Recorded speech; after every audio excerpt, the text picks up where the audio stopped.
Now, Don wrote his first draft for today's speech and then timed out. It was over 17 minutes long. He cut, and what's left is pure fluff. All true, but no real substance. No great thoughts on how to improve your life. No altar call. Just a true story about a job he's done for 10 weeks. For Project 1 out of the entertaining speaker, the title is FrankenTrain. Please help me welcome Don Welton.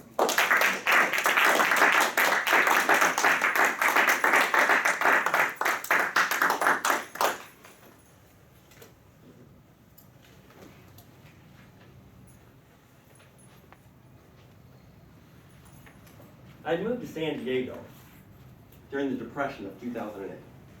Not good timing for me. I couldn't find the job that I wanted, so for a brief 10 weeks, I'd become a people mover. My vehicle was longer than a football field. It could go 55 miles per hour, and I could carry up to 700 people at a time. I'd become a San Diego trolley operator. I was driving a train. Mr. Toastmaster, fellow Toastmasters, and no honored guests today. To drive a trolley for the San Diego trolley, you have to go through a 10-week training program. The first 3 weeks, you're mostly in class, and occasionally you're out on the tracks, but you were on empty tracks with no passengers. It wasn't too bad. The next 7 weeks were on-the-job training. We were running the actual routes, picking up real passengers, taking them wherever we were supposed to take them. We had some good trainers, we had some poor trainers. We had different things we had to do. 55 miles of tracks. 55 miles. We had to know every mile marker. They weren't like 1 mile, 2 miles, 3 miles, like 1.892, and then 2.134, 3 point, every one of them. Because you had different things you had to do at different points. And if they called and said, you want me to stop at 8265, we had to know exactly where that was and be able to stop our train there and all that kind of thing. So all this stuff is going on. Most of the time, most of those 55 miles I liked, but I hated downtown San Diego. You see, in downtown San Diego, our tracks were right on the roads. We were sharing the roads with the cars. We don't share well. We're big. We're really big. We're heavy, really heavy. And we're sharing, and we had to share. We had to share with the cars, the trucks, the police cars, the fire trucks, everything's the homeless people with the carts, people, the office workers, the college kids, the kids on skateboards, all that. I wish I could demonstrate. The drunks. We're sharing with all of them. We're longer than the block is. We stick out on both ends when we come to a stop, and yet we had to obey the traffic signals. During the time when we're watching all those things that are going on, we had to be counting how many seconds the green light had been on. And not only that light, but a lot of times the next one. Because we're going to hit both of them during that period of time. And we're long. It takes us a while to get through. And we had to, if in my trainer, how many seconds has it been green? I don't know. Then stop. So we're trying to do all that stuff. And I really, really didn't like it.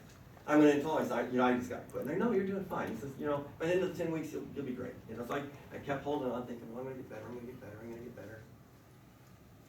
I didn't really get better. One of the problems, though, you're watching all this stuff going on, and there was something called the dead man switch. I haven't told you about the dead man switch yet. Have you heard of the dead man switch? Some of you probably have. Okay. The problem with the dead man switch, well, let me tell you about the cab first. The cab, in one word, is small. The cab that you're in. Now, the new trains are really nice. The old ones, not so much. And the train operators all got the old ones. So we're in these little bitty cabs, and there's a little seat there for you. You sit on the seat, and I'm not kidding. It would only there's a little lever to back it up. It'll back up like that much. It'll back up like 1 inch. And this thing's got to be designed for someone like 5'4". and the dead man switch, the problem with that height is the dead man switch is right here, and it's a big switch, a big button in the floor. And it's not a button you just hold down, or it's not a button you just set. It's a button you have to balance. So here, I'm crowded in this little seat, and I've got this guy standing right over me, because it's made for one person. There's only one seat, and so your trainer's like right there on top of you. There's nowhere for him to go, and he's right over you. And I'm trying to balance that little that little button. And so that whole shift, every time the train is moving, I've got to have it at the exact right spot. It's not at the right spot. Bad things happen. They happened a couple times for me. So we're driving along, what's the dead man switch for? The dead man switch for, if something happens to the operator, they don't want the train to keep going. So how does it know when to stop? Well, you're balancing that thing. If that thing's not balanced just right, it starts to buzz, and your train, this buzz starts going off. You've got 3 seconds to fix it, or your train goes into an emergency brake. Wow. Now we're big and we stop slow, but we can stop pretty fast if we really, really have to. But it's really tough on the passengers. You see, they don't know we're going into an emergency brake when it happens. They don't know. And a lot of them are standing. You know, on these trolleys, you get on, the seats fill up real quick, and they got these poles, everybody standing there holding the pole. And they got their coffee and their newspaper and all this emergency brake comes on. Well, they were standing, you know. I'm like, the emergency brakes are so tough that if one happens, you have to call into the office. They get on the phone, yeah, this is train number 12, we have just had an emergency brake. And, you know, where are you at? And they mark it all down and keep track of it because lawsuits happen for emergency brakes sometimes. People get hurt and stuff in an emergency brake. So the dead man switch is a real problem when you're too big to fit in the chair. Or made for little people. I'm not a little person. Trainers. For those 7 weeks, we had a different trainer every day. Every day. There was 12 of us training at a time. We'd come in, find out who we're going out with, and we'd get sent on our different ways. Well, I had 3 different types of trainers. One was helpful. I had 2 trainers during my 7 weeks. I'd put it in the helpful category. One of them was great. If I had more time, I'd talk about him. It's not as fun to talk about things that work right, though. The second guy I want to talk about, I'm going to give you his real name, so I'm going to call him Mr. Angry. We got in the cab. We got in the cab of the train. And, you know, he looked like a nice guy. You know, he looked like he'd be fine. You know, we get in the cab. I'm sitting down in the chair, and one of the first things he says to me, he says, this is the first time I've trained in over a year. And I'm thinking, like, you know, I'm just being casual, trying to be friendly, like, you know. Well, why is that? And he got quiet, like he's trying to decide, am I going to tell him or not? Then he goes, well, they said I have an anger problem. They made me go to anger management classes, and they said I couldn't train for a year. Yikes. I'm not kidding, dear friends. Within 15 minutes, he was screaming obscenities at me as I drove down the tracks.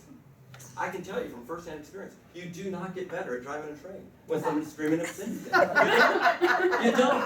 You don't learn faster. You don't get better. In fact, you go the other way. You get worse. And you give them more reason to scream, and he just kept screaming. He screamed at me for over an hour. I finally just stopped. I really did. I stopped and said, Mr. Angry? I didn't call him Mr. Angry. I called him his name, but his name was John. I won't tell you why. Mr. Angry? I don't know if I'm done for the day, but I know I'm done for now. I'm not going to drive anymore. I'm going to turn the seat over to you. I wanted to say, and I'm going to scream at you while you drive, but I didn't. I just said, I need to regroup. I need to relax. If that's okay with you, maybe later on in the day I'll be ready to drive again. If it's not okay with you, I'm going to get off the train, ride the next train back to the station, and tell him why I'm there. He drove the rest of the day to the last run of the day, and then I drove. I remember when I got in that day, I happened to see Dave, the guy in charge of training for the whole, San Diego trolley. He goes, hey, Don, how'd your day go? I said, I will never, ever, ever, ever, never, never, ever ride with Mr. Angry again. He says, what happened? I described it to him. He says, you know, that happened once before with him.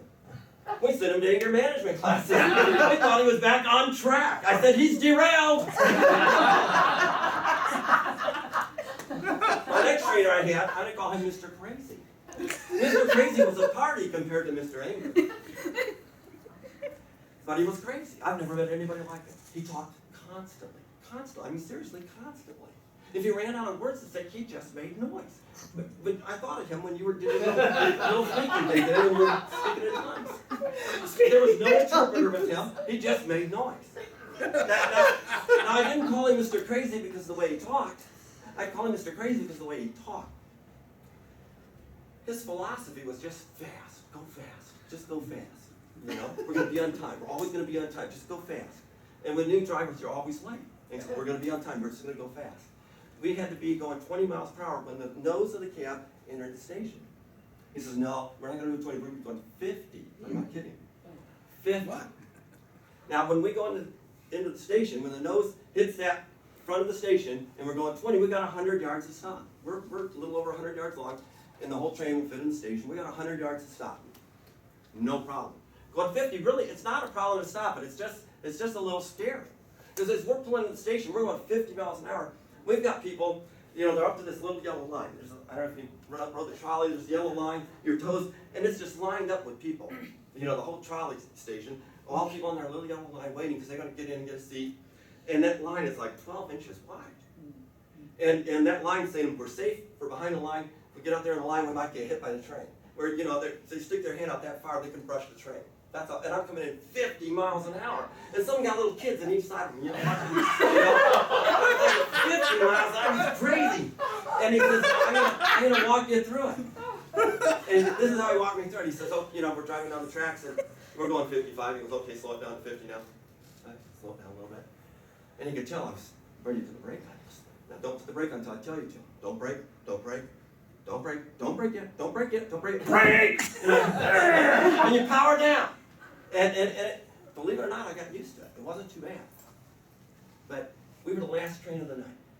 I remember the last train of the night. We got out to, what that meant was when we got out to Santee, California, and we turn around and come back, we have no passengers.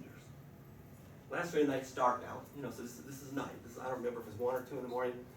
And I remember we got to that point, he says, okay, now the fun begins. You know, he goes, we're going to go flat out as fast as we can go the whole way in. We're going to get there faster than you can believe possible. 55 miles an hour the whole way. I said, don't we have curves? We have some 15-mile-an-hour curves. He goes, don't worry, I've tested all of them. He goes, the train will stay on the tracks. It'll get a little bit noisy. It'll stay on the tracks. It's pitch dark. I'm driving down the, I can't believe it's yellow light already.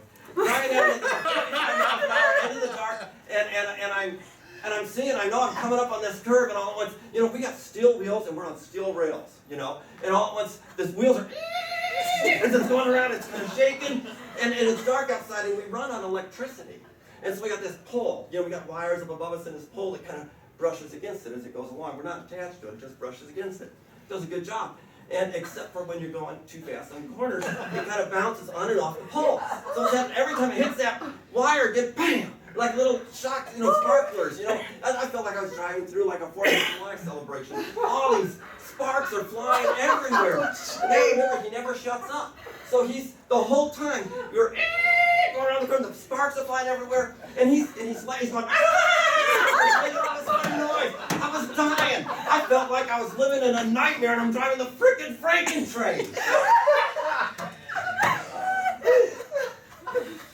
10 weeks. 10 weeks ended. I said, thank you, but no thanks. They said, no, you're doing fine. I said, no, really, it doesn't work. You know, if I had one more day to go back, I'd say, give me the night shift with Mr. Crazy. I want to drive the FrankenTrain one more time.